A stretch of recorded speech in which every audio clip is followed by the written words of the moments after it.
Bismillahirrahmanirrahim. Assalamualaikum warahmatullahi wabarakatuh. Halo, apa kabar semuanya? Kita ketemu lagi pada mata kuliah akuntansi pengantar 1. Ini adalah minggu kedua kita. Kemarin kita sudah membahas tentang perkenalan terkait dengan perusahaan dagang, ya. Nah, untuk saat ini kita akan membahas tentang analisis transaksi perusahaan dagang. Di video sebelumnya, teman-teman juga sudah melihat, sudah mendengarkan tentang penjelasan terkait jurnal khusus. Nah, kemudian ini saya akan tambahkan sedikit materi untuk bagaimana sih cara kita menganalisis transaksi dari bukti transaksi atau dari dokumen, gitu ya. Oke, lanjut, kita masuk ke slide berikutnya. Oke, ini terkait dengan transaksi-transaksi yang terjadi ya di perusahaan dagang. Tapi perlu teman-teman ingat bahwa transaksi-transaksi yang saya share saat ini itu hanya sebagian kecil. Jadi teman-teman bisa juga melihat transaksi-transaksi lain melalui referensi yang teman-teman miliki ya. Misalkan teman-teman bisa membuka buku Warren ya untuk melihat transaksi yang lebih banyak lagi, atau teman-teman bisa mengakses referensi lain di internet ya. Oke, untuk transaksi pertama terkait dengan penyetoran modal. Oke, perlu teman-teman ingat yang akan saya bahas ini adalah kita asumsikan kita menggunakan metode fisik ya. Metode penyatatan persediaannya adalah menggunakan metode fisik ya. Oke, yang pertama kita masuk ke transaksi menyetorkan modal. Transaksi penyetoran modal ini terkait dengan pemilik memberikan modal kepada perusahaan. Dalam bentuk apa? Bisa dalam bentuk aset, bisa juga dalam bentuk cash ya. Kalau dalam bentuk cash artinya ini akan mempengaruhi dua akun. Yang pertama adalah akun asetnya ya, dan yang kedua adalah akun ekuitasnya. Akun asetnya apa? Kalau dia menjual secara kalau dia menyetorkan modal secara cash atau kas, maka dia akan berpengaruh di cash in bank atau di kasnya ya. Kemudian apalagi yang berpengaruh? Sudah pasti karena dia memberikan modal, artinya modal kita akan bertambah, yaitu equity atau ekuitas ya.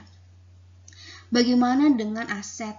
Nah, kalau aset sama dia masih tergolong di kategori akun aset. Nah, misalnya dia memberikan contohnya di sini kita ambil vehicles ya atau kendaraan. Kendaraan berarti yang berpengaruh adalah untuk kolom aset adalah vehicles-nya atau kendaraannya. Kemudian di kolom equity-nya apa? Tetap equity ya, ekuitas. Ekuitas siapa? Ekuitas disebutkan siapa yang penanam modalnya. Itu misalkan kalau di sini contohnya Mr. Yoga. Oke. Jadi kalau untuk cash ya, saya kasih warna di sini ya.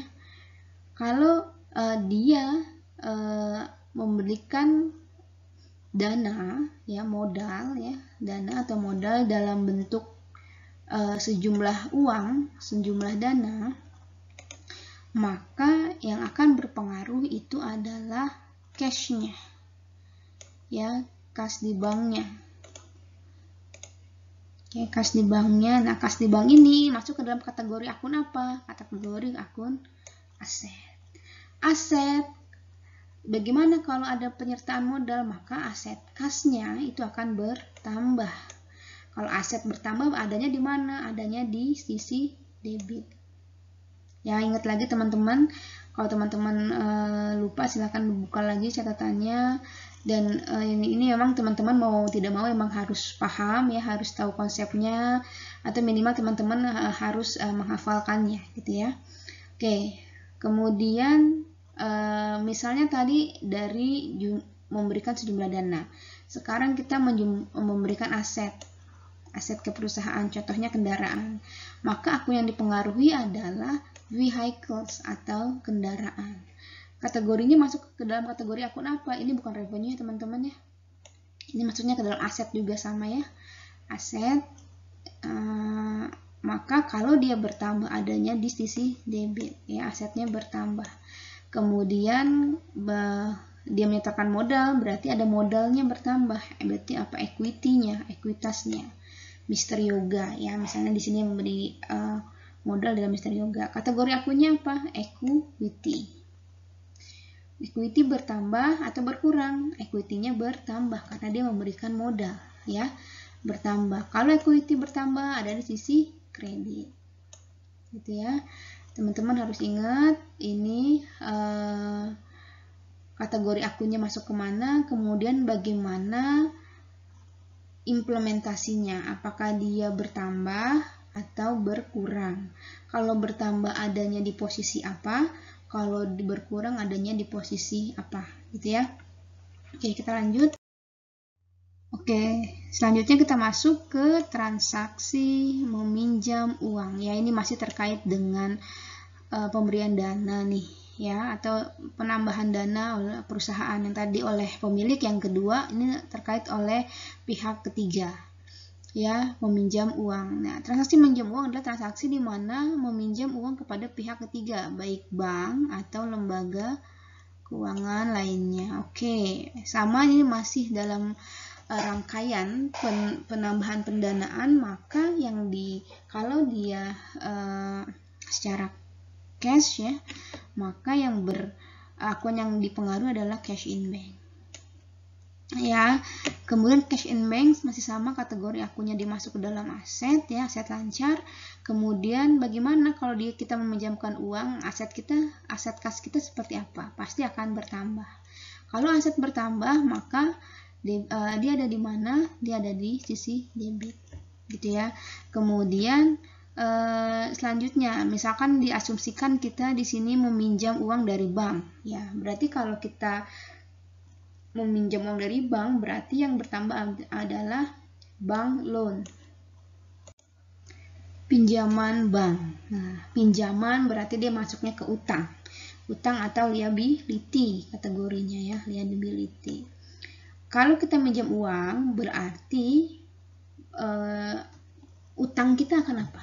Liabilitas kita akan seperti apa? Akan bertambah ya. Jadi liabilitas kita akan bertambah. Kalau liabilitas bertambah, maka adanya di mana? Adanya di sisi kredit. Ya, ini teman-teman silakan yang masih bingung dibuka lagi bukunya, dipahami lagi ya, dipelajari lagi. Oke, lanjut. Transaksi selanjutnya adalah transaksi pengembalian. Ya, teman-teman harus ingat untuk transaksi pengembalian ini ada dua. Ada pengembalian pembelian dan ada pengembalian penjualan. Untuk pengembalian pembelian disebut dengan retur pembelian. Untuk pengembalian penjualan disebut retur penjualan.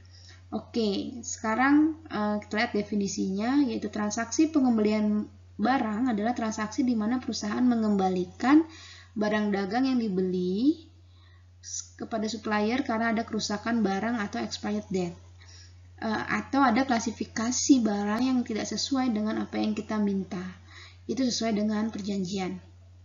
Ini agak sedikit saya tambahkan, ini transaksi pengembalian barang pembelian ya, atau transaksi pengembalian pembelian barang ya, adalah transaksi di mana perusahaan mengembalikan barang dagang yang sudah dibeli kepada supplier ya. Nah, kalau untuk retur penjualan itu terkaitnya dengan customer ya. Kenapa? Karena retur penjualan adalah kita sudah menjual barang kepada customer, tetapi customer mengembalikan barang tersebut kepada kita dengan alasan-alasan tertentu ya. Ingat, kalau retur pembelian terkait dengan supplier, kalau retur penjualan terkait dengan customer. Oke, kita bahas dulu yang retur pembelian. Untuk retur pembelian, akun-akun yang terkait itu adalah account payable atau hutang dan purchase return atau retur pembelian. Account payable kategori akunnya ada liability ya. Kalau kita melakukan retur pembelian, berarti utang kita akan berkurang. Kenapa? Karena jumlahnya yang tadinya kita beli 10, kemudian kita kurangi, misalnya kita mau meretur 2, ya berarti utang kita berkurang, ya berkurang. Maka kalau hutang berkurang adanya di sisi debit, ya. Kemudian untuk purchase return ini masuknya ke dalam revenue ya, kategori akun revenue. Nanti dia masuknya ke dalam laporan laba rugi. Berarti kalau ada retur pembelian, maka akun retur pembelian kita akan bertambah. Ya, retur pembelian akan bertambah. Retur pembelian bertambah adanya di sisi kredit. Ya, karena kalau kita beli itu adanya di debit. Kemudian kalau kita kembalikan, maka adanya di sisi kredit dengan nama akun retur pembelian. Ya, itu untuk retur pembelian. Bagaimana dengan retur penjualan? Kalau retur penjualan, akun yang terkait itu adalah akun receivable, account receivable. Ya, account receivable ini atau piutang. Kemudian akun selanjutnya adalah sales return atau retur penjualan. Account receivable itu adalah kategorinya aset, ya. Kemudian berarti account receivable kita kalau ada misalkan customer membalikkan barang, yang tadinya account receivable kita akui 10 barang, ternyata ada barang yang dikembalikan, maka account receivable kita akan berkurang. Misalkan yang dikembalikan 2, maka account receivable kita tinggal 8. Ya, maka account receivable kita berkurang.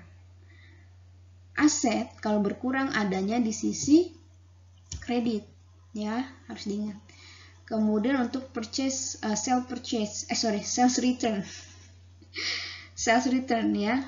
Maklum nih saya bikin videonya sudah malam. Oke, untuk sales return ya. Sales return itu masuknya ke dalam revenue. Ya.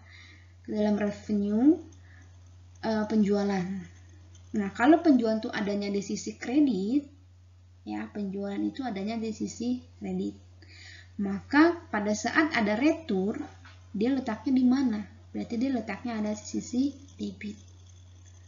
Nah, seperti itu ya teman-teman ya. Oke. Transaksi selanjutnya, penjualan secara kredit. Transaksi penjualan kredit adalah transaksi di mana perusahaan melakukan penjualan kepada customer dengan cara kredit atau dicicil. Akun yang dipengaruhi adalah akun receivable, ya, itu piutang, kemudian sales ya, penjualan. Akun receivable kategori akunnya adalah aset, ya, karena dia penjualan kredit maka akun receivable kita akan bertambah.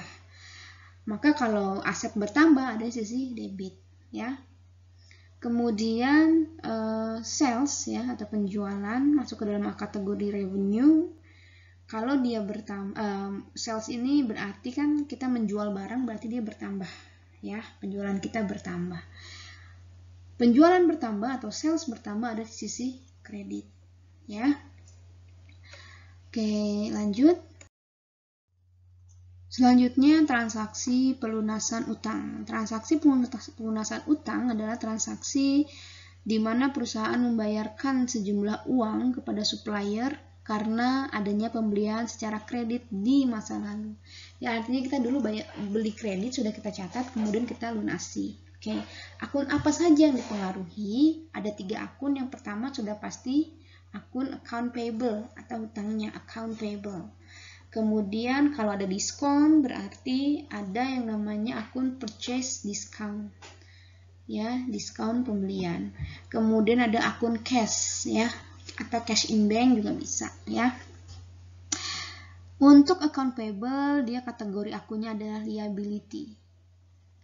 Untuk pelunasan hutang, account payable sudah pasti berkurang. Ya, pada saat kita melunasi utang berarti kan hutang kita berkurang. Hutang berkurang ada di sisi debit. Kemudian purchase discount kategori akunnya adalah purchase kontra, ya. Purchase kontra ini atau kebalikan dari pembelian. Dia bertambah, ya. Untuk akun ini bertambah. Pada saat ada diskon berarti akun diskon kita bertambah, diskon pembeliannya. Ada di sisi debit. Kemudian untuk kas itu ada kategori akunnya adalah aset. Pada saat pelunasan kas kita berkurang, maka berada di sisi kredit, ya. Transaksi penerimaan piutang. Transaksi penerimaan piutang adalah transaksi yang terjadi ketika perusahaan menerima sejumlah uang dari customer akibat adanya penjualan secara kredit di masa lalu. Akun yang dipengaruhi ada cash in bank atau cash ya. Itu masuk ke dalam kategori aset. Pada saat penerimaan piutang, artinya kas kita akan bertambah gitu ya. Kemudian kalau kas bertambah ada sisi debit. Selanjutnya apa yang dipengaruhi itu adalah akun receivable atau piutangnya. Piutang kita akan berkurang. Di sisi mana? Sisi kredit. Oke, lanjut. Kemudian transaksi pembayaran beban adalah transaksi di mana perusahaan melakukan pembayaran yang terjadi akibat operasional perusahaan. Akun yang dipengaruhi sudah pasti expense ya, bebannya, kemudian cash in bank ya, kalau dia dibayarkan secara cash ya. Ada juga pada utang ada, tapi di sini asumsinya kita membayarkan secara cash. Expense masuknya ke dalam kategori expense ya. Kalau untuk pembayaran beban berarti beban kita bertambah ya, maka kalau beban bertambah ada sisi debit. Kemudian cash in bank, pada saat kita membayar gaji misalnya ya, bebannya kita anggap beban gaji, maka kas kita akan berkurang. Ketika kas berkurang adanya di posisi kredit ya. Oke, selanjutnya transaksi pengembalian secara pribadi atau prive. Transaksi prive adalah transaksi di mana perusahaan menyerahkan sejumlah uang kepada pemilik untuk keperluan pribadi pemilik ya. Pemilik kan ngasih kita modal di awal ya. Kemudian pemilik ada kebutuhan sehingga dia harus mengambil dana dari perusahaan. Itu kita sebut dengan prive ya. Akun yang dipengaruhi ada apa? Ada dua. Ada akun prive dan akun cash in bank. Ini salah ya teman-teman, harusnya akun yang dipengaruhi itu adalah prive dan cash in bank. Prive itu masuk ke dalam kategori akun capital ya. Pada saat penarikan maka prive bertambah. Prive bertambah ada sisi debit. Kemudian kalau kita memberikannya secara cash ya, maka akan berpengaruh ke kas kita ya, cash in bank. Cash in bank kategori akunnya adalah aset. Asetnya akan apa? Pada saat kita memberikan dana kepada pemiliknya, mengeluarkan uang kan, berarti kita akan berkurang kasnya. Kalau kas berkurang ada di sisi kredit. Itu ya. Oke, lanjut. Nah, sekarang kita masuk ke identifikasi dokumen transaksi ya. Di minggu lalu sudah saya jelaskan. Kita mencatat transaksi itu berdasarkan bukti transaksinya, ada dokumen-dokumen transaksinya. Bisa berupa nota, bisa berupa faktur ya kan, bisa berupa cek, bisa berupa bukti memorial dan sebagainya. Nah, kita akan mencoba untuk mengidentifikasi dokumen-dokumen yang terkait dengan transaksi di perusahaan dagang ya. Oke, lanjut. Nah, satu kata kunci ya yang sebetulnya ini sangat membantu untuk kalian pada saat kalian nanti mengerjakan soal yang berisi tentang bukti transaksinya. Yang perlu kalian perhatikan pertama ya, yang tidak kalah penting adalah kan harus tahu dulu siapa saja sih customernya, siapa saja suppliernya. Ini salah satu trik yang bisa mempercepat teman-teman juga dalam proses menentukan dia masuknya ke jurnal apa sih gitu ya. Teman-teman harus tahu dulu siapa customernya, siapa daftar suppliernya gitu kan. Yang saya ambil contoh ini adalah perusahaan Delta. Nah, Delta ini punya customer ada 4. Ada Tekno Komputer, ada Trans Komputer, ada Mega Komputer, dan Prima Komputer. Kalau kita bicara customer, berarti pada saat retur yang akan terjadi adalah retur penjualan. Ya, pokoknya customer ini terkait dengan penjualan. Kalau ada faktur yang munculnya ada nama-nama ini, maka yang akan terjadi adalah faktur penjualan. Ya, itu salah satu clue lah yang bisa kita gunakan untuk mempercepat kita mengidentifikasi transaksi. Kemudian ada data supplier. Nah, suppliernya ada 3. Ada PT Makmur, ada CV Setia Abadi, ada PT Lodan. Ya, berarti kalau ada retur terus kemudian munculnya nama-nama ini, Berarti bisa dipastikan bahwa retur tersebut adalah retur pembelian. Ya. Kemudian kalau dia terkait dengan faktur, kemudian muncul ini berarti terkait dengan faktur pembelian. Gitu ya. Oke, kita masuk ke contohnya. Yang pertama, saya ambil contoh bukti pengeluaran kas ya, teman-teman yang harus teman-teman perhatikan pada saat pertama kali teman-teman melihat bukti transaksi ini adalah teman-teman lihat tanggal transaksinya ya. Tanggal transaksi ya, tanggal transaksi ini harus berurutan teman-teman ya, jangan sampai teman-teman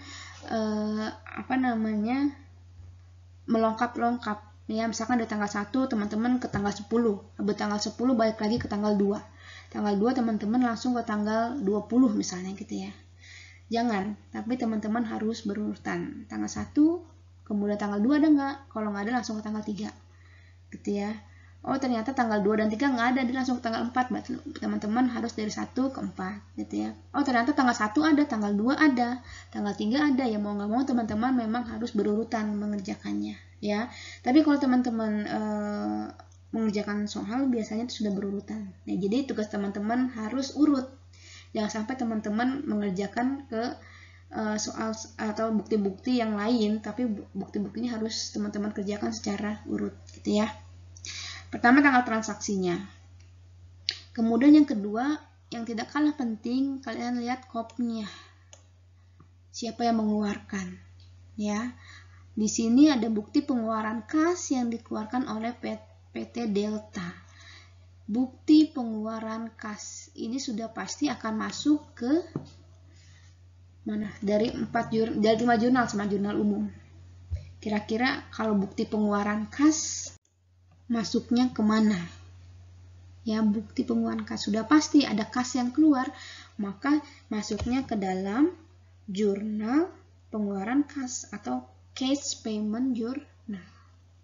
Ya, dibayarkan kepada siapa? Kepada karyawan. Nah, sebenarnya tadi bisa langsung tertebak nih ya, tapi kalau urutannya teman-teman setelah teman-teman tahu ini judul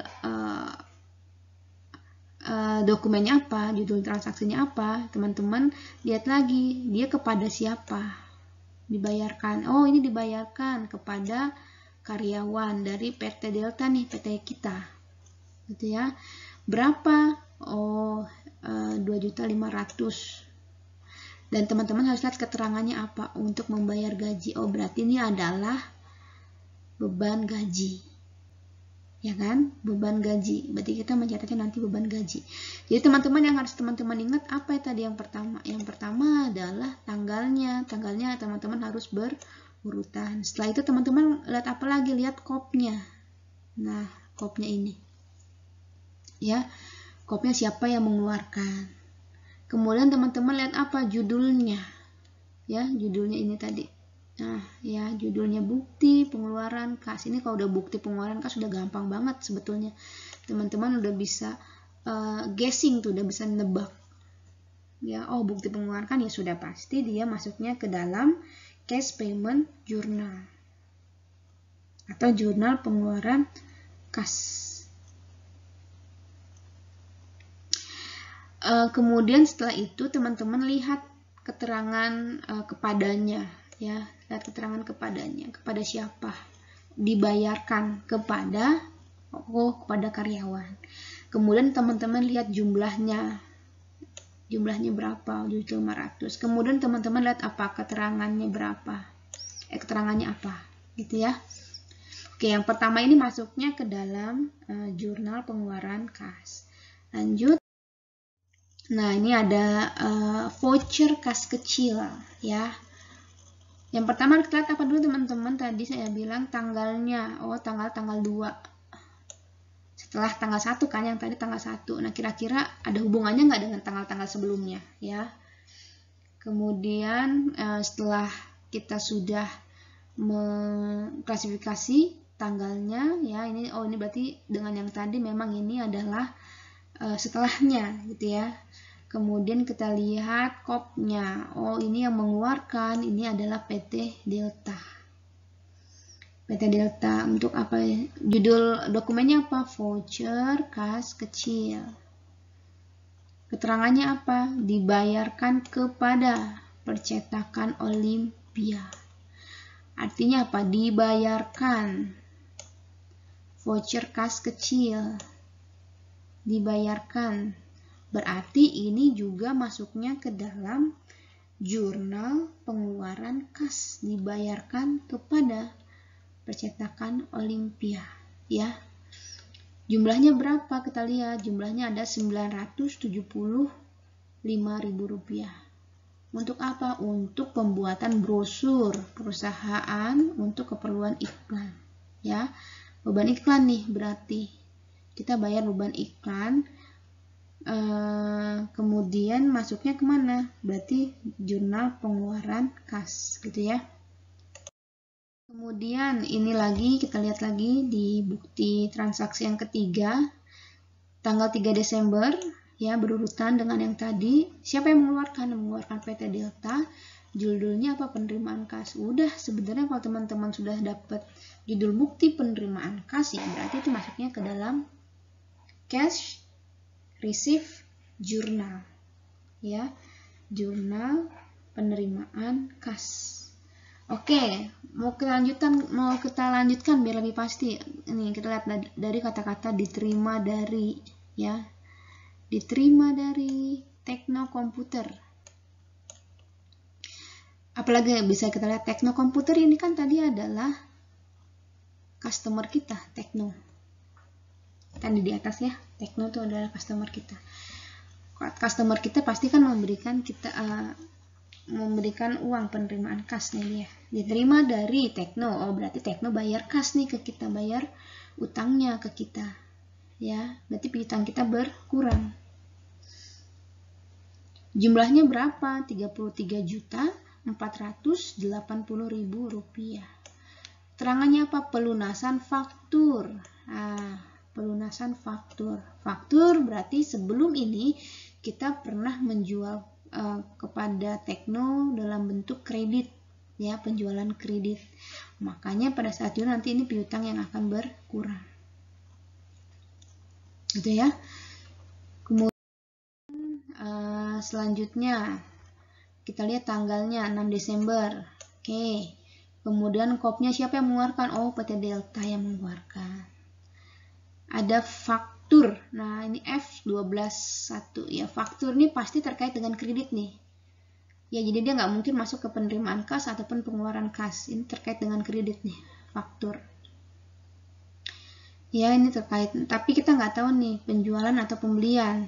Tapi kemungkinan sih ini adalah penjualan karena yang mengeluarkan adalah PT Delta. Tapi kita lihat lagi untuk memastikan diberikan kepada Transkomputer.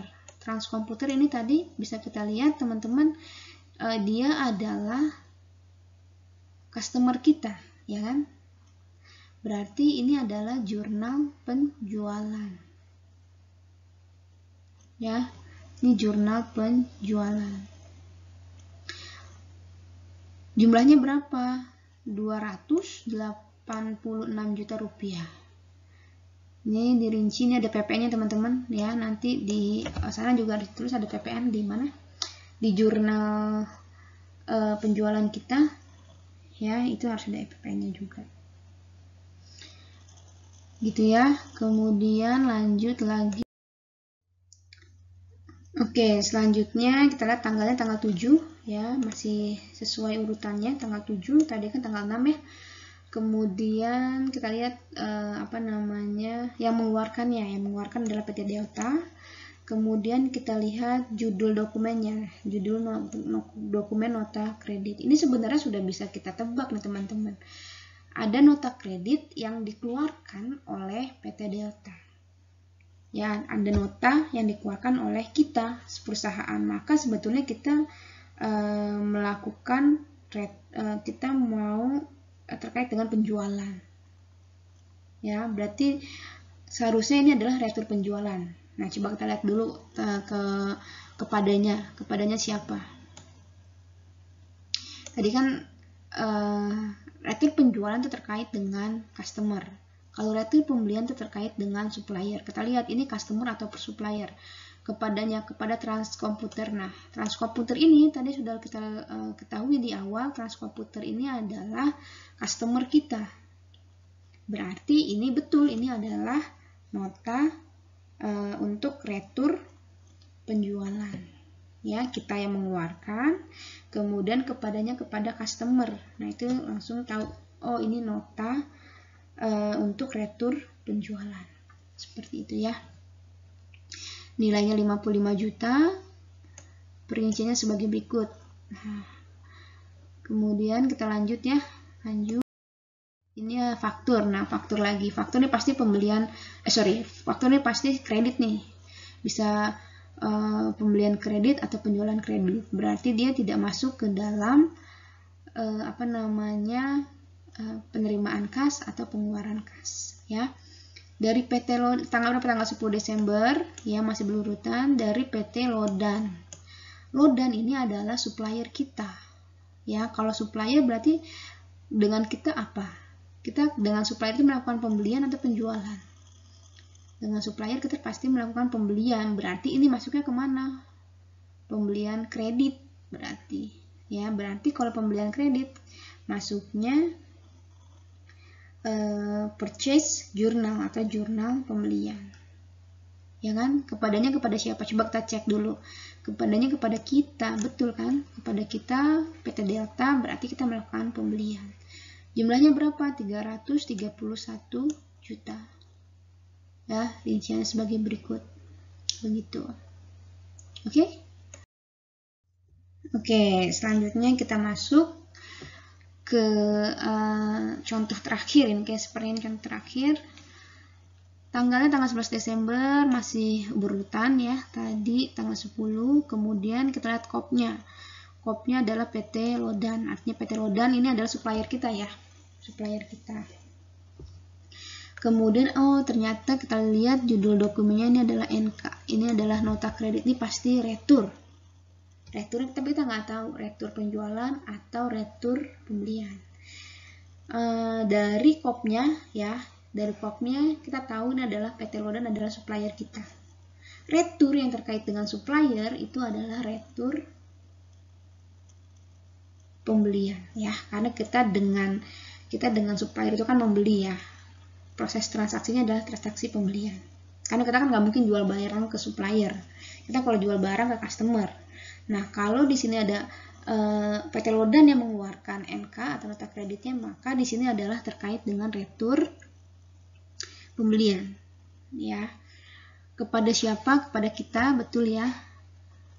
Atas faktur nomor F05. Jadi yang diretur adalah faktur yang F05 di tanggal 10. Oh, yang kita beli tadi ini di tanggal 10. Ternyata ada barang yang tidak sesuai dengan kualifikasi gitu ya, bisa cacat, bisa rusak gitu ya, atau bisa expired date ya.